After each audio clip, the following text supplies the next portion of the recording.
So far, we've talked about two different factoring types and factoring methods. We've talked about GCF, and we've talked about grouping. So those are the two we have talked about so far. And I've told you guys it's important to know how to do these, but it's also important to know when. And so we always look for the GCF. That is a method, but that's just the first thing you'll always look for when you go to factor. Always. You always look and see, is there a GCF?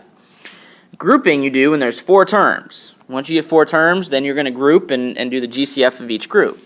Today we're going to learn another one more. We'll talk about how to do it and when to do it. But before that, I want you to look over here, just this review, and remember how to multiply two binomials together. This goes back to last unit, and remember we double distribute. So I would get x squared plus 11x minus 2x minus 22. And so x squared plus 9x minus 22. I think it's important to do this because when you multiply, factoring is just multiplication in reverse. And so today our problems are going to look like this. We're going to go the other direction, and our answers are going to look like this up here, what we started with. Okay? And so we'll talk about how we do that here in a second. So remember, factoring is like undoing the multiplication. You're undoing the multiplying. Okay? That's what we're trying to do. What was being multiplied together to get that in the first place? And so if I look at this first one, first thing, try to take out a GCF. And so I look at my numbers. I have a 1, a 7, and a 12. Well, nothing goes into 1, 7, and 12 evenly, so there's no numbers to take out. Then I look for the letters. Well, there's no letter next to the 12, so I can't pull any letters out. There is no GCF, basically. Now I look and see there's not four terms, so I can't use grouping.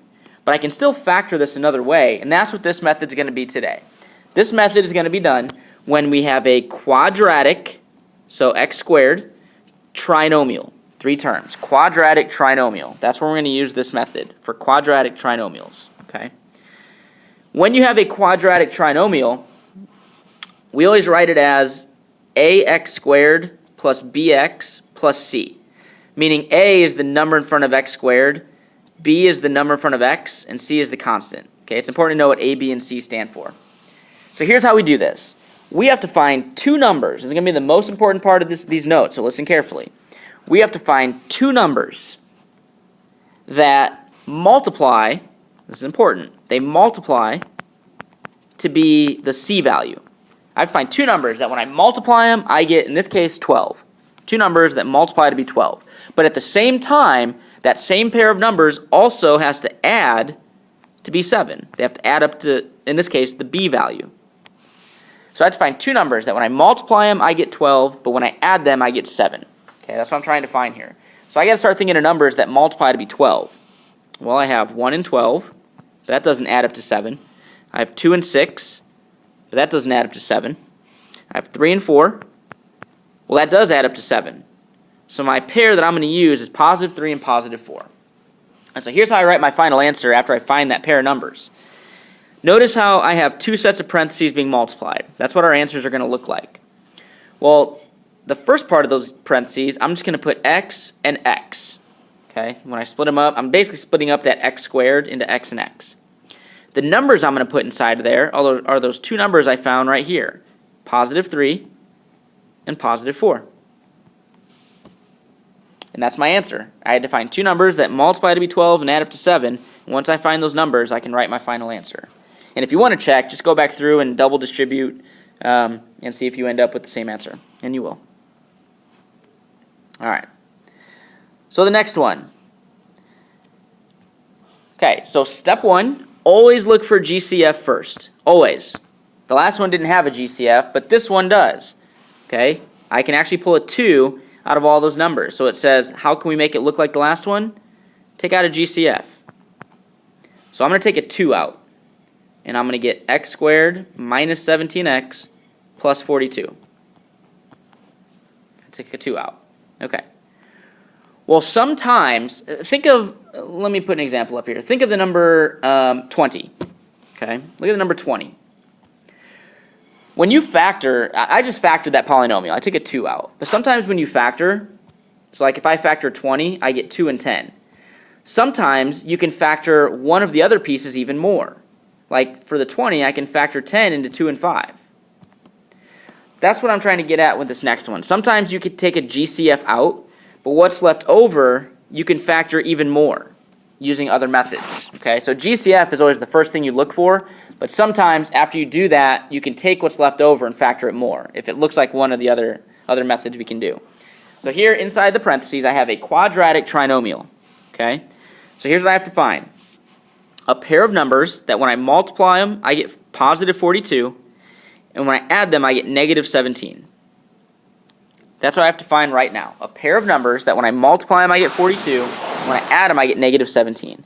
And the little trick, I know when I multiply them, I need to get a positive. So they have to be the same sign. And when I add them, I need to get a negative. That tells me my two numbers both have to be negative numbers. So let's see. I'm just going to start testing some out. I have negative 2 and negative 21. That doesn't add up to negative 17. I have negative 3 and negative 14. Well, that's it. That multiplies to 42, and that adds up to negative 17. So here's how I write my final answer. That GCF that I took out, I'm just going to put out in front of my answer.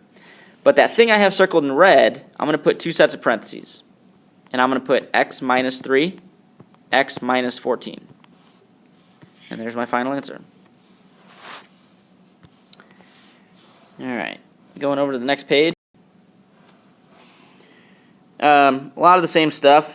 So on example 3 here, I want to factor that quadratic trinomial. There is no GCF. And so I have to find two numbers. I know there's some questions here. I'm going to kind of skip those for these videos. I need to find two numbers that multiply to be negative 27 and add up to positive 6. I have to find a pair of numbers that multiply to C and add to B. So now I need to multiply to get a negative. That means my signs are going to be opposite, right? So like negative 27 and positive 1. Okay. Or I have, what, negative 9 and 3. But if I add those, I get negative 6. So how about negative 3 and positive 9? If I multiply those, I get negative 27, and if I add them, I get 6. So the way I write my answer, I would put m minus 3, m plus 9.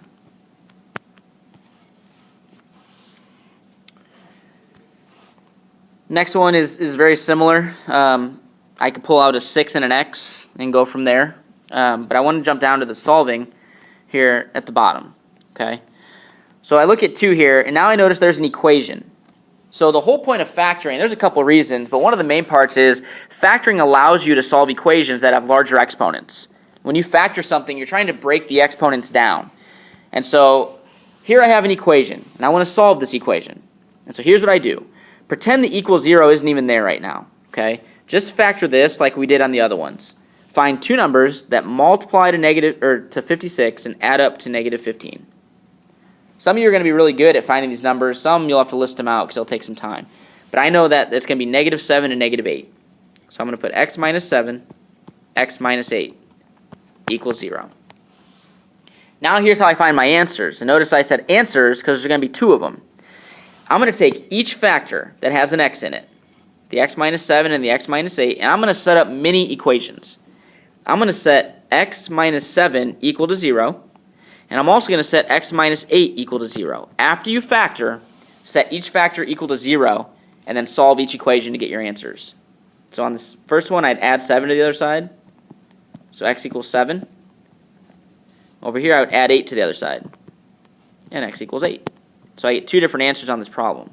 So I factor, and then I set each factor that has an x in it equal to 0. We'll do one more right here. So I want to factor this. Okay, I notice there's a whole lot of stuff going on that probably means there's a GCF to take out. And there is. I could pull a 4 out, and I could pull an x out. And I'm left with x squared plus 3x minus 10. Okay, I'm going to bring the 4x down. Any GCF you take out is still going to be in your answer at the end. But I need to find two numbers that multiply to negative 10 and add up to positive 3. So positive 5 and negative 2. 5 and negative 2. So that's going to become x plus 5, x minus 2. So I factored this completely. Now I take each factor and set them all equal to 0. So 4x equals 0, x plus 5 equals 0, x minus 2 equals 0. And I'm going to get three answers in this problem. First one, divide by 4. So x equals 0, x equals negative 5, x equals 2. There are my three answers. So factor, and then set each factor equal to 0.